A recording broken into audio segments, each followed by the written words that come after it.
السلام علیکم ورحمۃ اللہ وبرکاتہ۔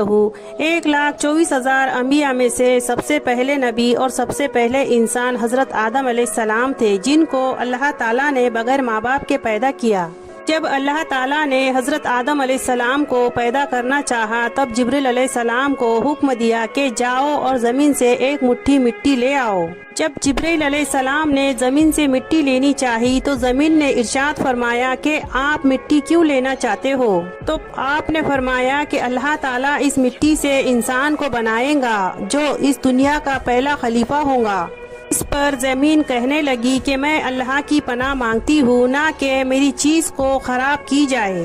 تب حضرت جبریل علیہ السلام بغیر مٹی لیے واپس چلے گئے اور اللہ کے بارگاہ میں حاضر ہوئے، اور جبریل علیہ السلام کہنے لگے کہ اے اللہ، زمین نے تیری پناہ مانگی، میں تیرے نام کا اور تیرے عزت کا ادب رکھتے ہوئے واپس لوٹ گیا اور اسے پناہ دے دی۔ پھر اللہ نے حضرت میکائیل علیہ السلام کو بھیجا، وہ بھی اسی طرح واپس لوٹ آئے۔ پھر آپ نے حضرت اسرائیل علیہ السلام کو بھیجا، تب زمین نے ان سے بھی پناہ مانگی۔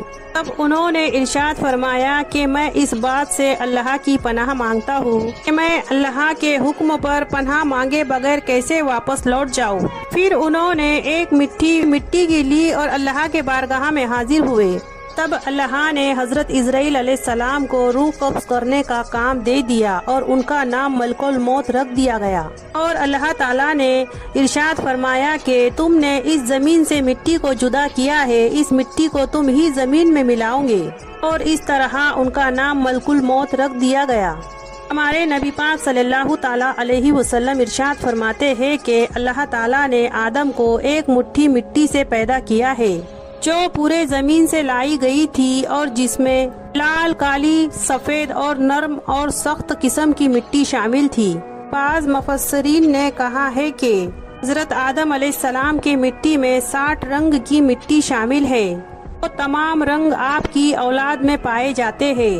جب زمین سے مٹی آ گئی تو مٹی کا گارا بنایا گیا، اس پر کئی سال تک بارش برسائی گئی، پھر اسے ہواؤں کے ذریعے خشک کیا گیا جیسے کہ کوئی ٹھیکری۔ پھر فرشتوں کو حکم ہوا کہ اس کو وادی عرفات کے پاس میدان نعمان میں رکھ دو۔ اس کے بعد اللہ نے اپنے دستے قدرت سے آدم علیہ السلام کا پتلا بنایا۔ جب آدم کا وجود بن گیا تب فرشتوں نے کبھی ایسی خوبصورت شکل و صورت نہیں دیکھی تھی، وہ حضرت آدم علیہ السلام کا چہرہ دیکھ کر بہت خوش ہوئے۔ پھر 40 سال تک وہ اسی طرح بے جان پڑے رہے۔ پھر اللہ نے روح کو حکم دیا کہ آدم کے جسم